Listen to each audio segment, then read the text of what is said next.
Yadına düşür elinde 320 bin pul vardı. Dedim hay Rafik, gel bir iş kur, gel bir iş kur dedin ki gedi işinle meşgul ol. Yadına düşür qohum, benim indi bu saat razında hamma, lava hamamım var, senin hiç sadında yoktur.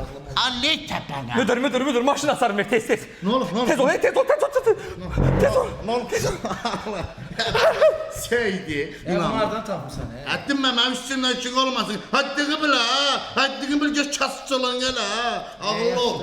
Ben kardeş indi lava hamam açmışam. Qohum, hı? Düz deyirəm. Allah xeyir versin. Lazımda Heç cəmaata çox xeyir versin. xidmət göstərirəm. Bərba, ürəyin istəyən basenlisi var. Nə bilim sulu parını, quru parını, soyuq basenlisti, basenli, masa, kisə.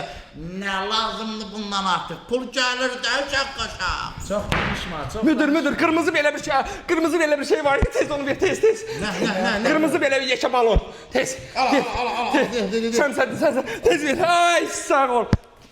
Köməkli eləsəydin. Özünə günahlıydın vaxtında qohum. Mənim üstümə pula gəlməyin. Müdür. Zaten pajarın nömrəsində tez. Nə oldu be? 100 neçə. Nə bilim, nə oldu be, nə oldu? Ne olup sende obyekt yanır. Aha. Obyekt yanır. Oy Allah, babye. Hadi abi. Oy Allah. Senin maşının yanırdı birinci.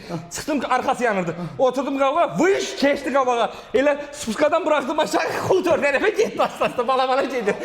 İnarsan eşitten de kaçtım. Hem oğlu, eşitten de haber. Can. Haberi eşittim var. Kaşımın bir tarafı like öçürdü. Yeniden durun kaçın kavağa gelirdim. Ənqal da, mənim heç olmasa müşrikdəki otaqlı evim var.